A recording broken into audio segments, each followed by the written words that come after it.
Hi everyone, welcome back to the channel. आज इस video में हम बात करने वाले हैं बीन्स या लेग्यूम्स के बारे में।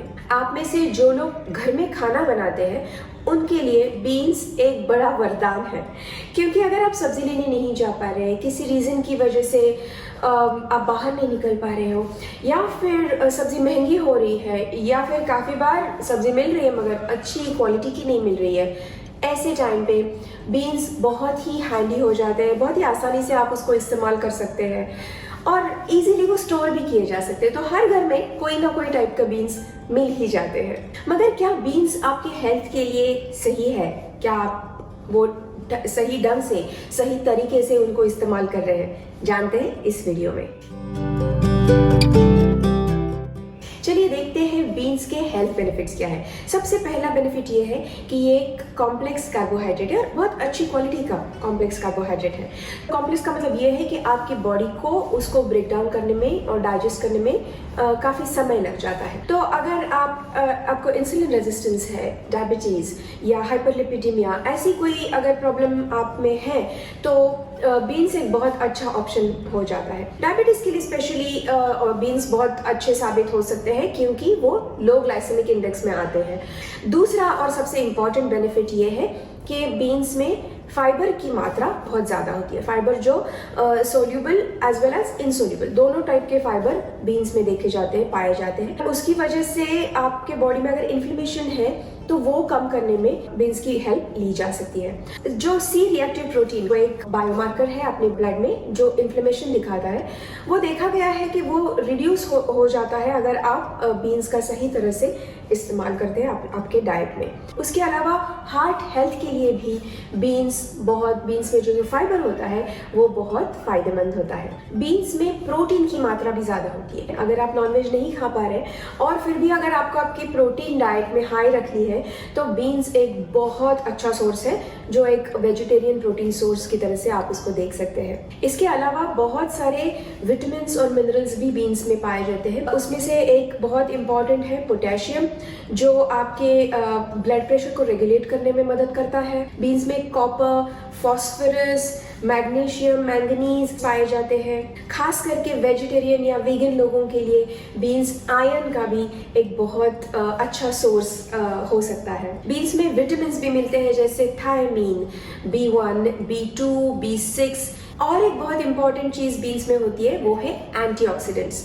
तो एंटीऑक्सीडेंट्स रिच होने की वजह से आपका रिस्क फॉर कैंसर, जैसे particularly breast cancer, prostate cancer और कोलोन कैंसर, ये टाइप के जो कैंसर्स होते हैं, इनकी रिस्क काफ़ी हद तक रिड्यूस हो सकती है। इतने सारे हेल्थ बेनिफिट्स होने के बावजूद ऐसा देखा गया है कि काफ़ी डाइट्स में, जैसे पैलियो डाइट या फिर लेक्टिन फ्री डाइट और ये सभी डाइट्स में कई सारे और भी डाइट्स ऐसे आपको मिलेंगे जिसमें बीन्स का इस्तेमाल करने से मना किया गया है। ऐसा क्यों? बीन्स में ऐसी क्या बात है? तो जो स्टार्ट विद बीन्स में सबसे बड़ी प्रॉब्लमेटिक बात यह है कि उसमें एंटी न्यूट्रिएंट्स है। अभी एंटी न्यूट्रिएंट मतलब क्या होता है? सिंपल वर्ड्स में देखा जाए तो एंटी न्यूट्रिएंट्स न्यूट्रिएंट्स के साथ बाइंड कर जाते हैं। तो ये बाइंड करने की वजह से वो न्यूट्रिएंट हमारे बॉडी में एब्जॉर्ब नहीं हो पाते। एंटी न्यूट्रिएंट मतलब ये नहीं कि आपके एग्जिस्टिंग न्यूट्रिएंट्स को वो बाइंड करके लेके जाते हैं, वो आपकी बॉडी से कुछ चुराते नहीं है। मगर अगर आपको एक न्यूट्रिशन शीट में ये दिख रहा है कि 5 mg का मैग्नीशियम आपको इतनी बीन्स में से मिल रहा है, तो वो एंटी न्यूट्रिएंट्स वो 5 mg में से थोड़ा सा न्यूट्रिएंट्स को बाइंड करने वाले हैं और एक्सक्रीट करने वाले हैं। तो जो भी आपको न्यूट्रिशन शीट में दिखता है वो एग्जैक्टली आपकी बॉडी एब्जॉर्ब नहीं कर पाती, क्योंकि वो एंटी न्यूट्रिएंट्स वो हिंडर करते हैं, वो स्टॉप करते हैं। दूसरी बड़ी प्रॉब्लम ये है बीन्स के साथ कि उसमें लेक्टिन्स है। लेक्टिन्स गट में से तो अनचेंज चले जाते हैं, उनमें कोई फर्क नहीं पड़ता है, मगर जो इंटेस्टाइन की जो वॉल्स होती है उनको वो बाइंड कर जाते हैं। तो इंटेस्टाइन की वॉल को बाइंड करने की वजह से आपकी जो डाइजेशन की प्रोसेस है उसमें काफ़ी हद तक प्रॉब्लम होती है बिकॉज ऑफ दीज लेक्टिन्स। और अगर बहुत ज़्यादा मात्रा में ये प्रॉब्लम आपको होती है, कुछ लोग ज़्यादा सेंसिटिव होते हैं, कुछ लोगों की बॉडी ज़्यादा सेंसिटिव होती है लेक्टिन्स के लिए, ऐसे केसेस में लीकी गट करके एक प्रॉब्लम हो सकती है जो काफ़ी हद तक मेडिकल इशू बन सकती है। एक कंट्रोवर्शियल बात ये है बीन्स के बारे में कि बीन्स में फाइटोएस्ट्रोजेंस होते हैं। तो फाइटोएस्ट्रोजेंस जो होते हैं, जो एस्ट्रोजन को बॉडी में जो एक हार्मोन होता है उसको मिमिक करते हैं, तो उसकी वजह से हार्मोनल इम्बैलेंस होने की चांसेस बढ़ जाते हैं। अभी इसमें again as I said it's a controversial topic, दो राय है लोगों की। कुछ लोग कहते हैं कि ऐसा नहीं होता है और अपनी बॉडी अंडरस्टैंड करती है कि ये एस्ट्रोजन नहीं है, जबकि कुछ लोग ये मानते हैं कि इसका काफ़ी हद तक आपके हार्मोन बैलेंस पे फर्क पड़ता है। काफ़ी लोगों को बीन्स की वजह से ब्लोटिंग या गैस भी होती है, क्योंकि उनकी बॉडी वो डाइजेस्ट नहीं कर पाती या फिर इंटॉलरेंट होती है। इवन काफ़ी लोग एलर्जिक भी होते हैं, स्पेशली चिक पीज या चना, ये जो बीन्स है इनकी वजह से काफ़ी लोगों को तकलीफ हो सकती है। तो ये भी एक रीज़न है कि आपको बीन्स खाने से मना किया जाता है। तो क्या सभी बीन्स हेल्दी होते हैं? ऑफ कोर्स सभी बीन्स हेल्दी होते हैं, मगर मैंने अपनी एक हाईएस्ट या मोस्ट हेल्दीएस्ट बीन से लेस हेल्दीएस्ट बीन तक की जो एक रैंकिंग बनाई है वो मैं आपके साथ शेयर कर रही हूँ। अभी ये जो रैंकिंग है सबके लिए स्टैंडर्ड नहीं होगी, क्योंकि सबकी अपनी अपनी टेस्ट प्रेफरेंस अलग होगी, अपनी अपनी हेल्थ रिक्वायरमेंट्स अलग होंगी, मगर मेरे लिए ये रैंकिंग है। इसमें सबसे पहले नंबर पे आती है ब्लैक आइड बीन्स, फिर ब्लैक बीन्स, देन चिक पीज या फिर चना, नेक्स्ट राजमा या किडनी बीन्स, नेक्स्ट मूंग बीन्स या green beans, next moth beans या जिसे हम मराठी में मटकी कहते हैं, नेक्स्ट नेवी बीन्स एंड सबसे लास्ट में सोया बीन्स।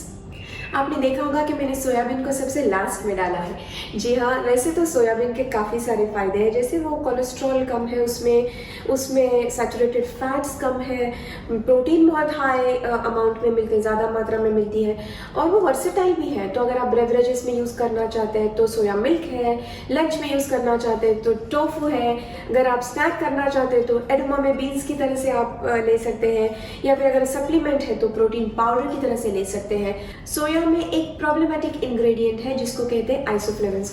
अभी ये जो है इनका जो स्ट्रक्चर है वो अपनी बॉडी में जो हार्मोन होता है एस्ट्रोजन, उसके साथ काफ़ी हद तक मैच करता है, और ये केमिकल अटैच करता है ब्रेस्ट सेल रिसेप्टर के साथ। तो ये होने की वजह से काफ़ी सालों तक ऐसा देखा गया था, ऐसा सोचा गया था कि ब्रेस्ट कैंसर होने की रिस्क बढ़ जाती है अगर आप ज़्यादा मात्रा में सोया कंज्यूम करें तो। मगर रीसेंट स्टडीज़ में ये देखा गया है कि actually soya can protect you, मतलब सोया आपकी ब्रेस्ट कैंसर रिस्क को घटाता है काफ़ी हद तक। तो ये दो कंप्लीटली अपोजिट ओपिनियंस एग्जिस्ट करते हैं। काफ़ी स्टडीज़ ऐसा दिखाते हैं, काफ़ी स्टडीज़ वैसे दिखाते हैं, मगर मॉडरेशन अगर आप हर चीज़ का रखो तो आपको इतना उसके बारे में डरने की ज़रूरत नहीं है। थायराइड जो हार्मोन्स होते हैं T3 और T4, इनको भी सोया अफेक्ट करता है ऐसा माना जाता था, मगर रिसेंट स्टडीज़ में again they have cleared this as well कि इससे आपके थायराइड पे कोई फर्क नहीं पड़ता है। Again as I said, moderation is the key. अगर आप ज़्यादा कुछ भी चीज़ करोगे तो उसमें प्रॉब्लम होने के चांसेस तो होते ही है, ये नहीं तो वो।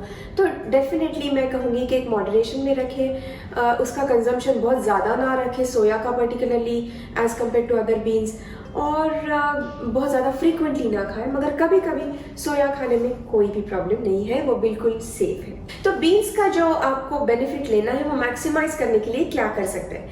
बीन्स को हमेशा सोक करके या स्प्राउट करके ही खाएं। कोई भी बीन्स पकाने से पहले एटलीस्ट 4 से 5 घंटे तक उनको अच्छे से पानी में धो के सोक कर दें, और फिर वो पानी निकाल के दूसरे पानी में उसको पकाएं। इसकी वजह से जो उसमें से एंटी न्यूट्रिएंट्स है वो काफ़ी हद तक चले जाएंगे। अगर आप स्प्राउट कर सकते हैं, पर्टिकुलरली मूंग बीन्स है या फिर मॉड बीन्स है, तो उनको अगर आप स्प्राउट कर सकते हैं तो और भी अच्छा होता है, क्योंकि बीन्स की जो प्रोटीन कंटेंट है वो काफ़ी हद तक बढ़ जाती है जब आप उसको स्प्राउट करते हैं। बीन्स को जहाँ तक हो सकता है अच्छे से थरली कुक करके पका कर ही कंज्यूम करें, क्योंकि आप जब भी खाना पकाते हैं तो उसके अंदर जो लेप्टिन होती है वो रिड्यूस हो जाती है, वो खत्म हो जाती है। जहाँ तक हो सके ऑर्गेनिक बीन्स का ही इस्तेमाल करें। कैंड बीन्स जो मिलते हैं मार्केट में उनका इस्तेमाल कभी भी ना करें। एक तो कैंड बीन्स पका के बंद करके रखे रहते हैं, उसमें बहुत ज़्यादा प्रिजर्वेटिव्स होती है, और उसके अलावा उसमें बहुत ज़्यादा अमाउंट का सॉल्ट होता है। तो सॉल्ट या सोडियम होने की वजह से भी वो उनकी जो न्यूट्रिएंट है वो बहुत कम हो जाता है। टोटल उसका जो न्यूट्रिएंट क्वालिटी है वो कम हो जाती है। जस्ट एक मुट्ठी भर बीन्स सोक करना है, रात को आप सोने से पहले सोक कर लीजिए। दूसरे दिन आपका जो भी दाल चावल जो भी है उसके साथ कुकर में लगा के उसको पका लीजिए। तो बहुत आसान है बीन्स पकाना, इतना मुश्किल नहीं है। तो कैन बीन्स का इस्तेमाल जहाँ तक हो सके ना करें। बीन्स यूज करते हुए याद से हींग का इस्तेमाल करें। तो इसकी वजह से अगर आपको थोड़ा सा गैसेस या ब्लोटिंग की प्रॉब्लम अगर आपको लगती है तो हींग विदाउट फेल आप अगर बीन्स बनाने के टाइम पे उसको उसमें डालेंगे तो वो प्रॉब्लम भी कम हो जाएगी और आप बीन्स एंजॉय कर पाएंगे without bloating. And last but not the least is moderation. Moderation is a key when it comes to diet, any type of diet.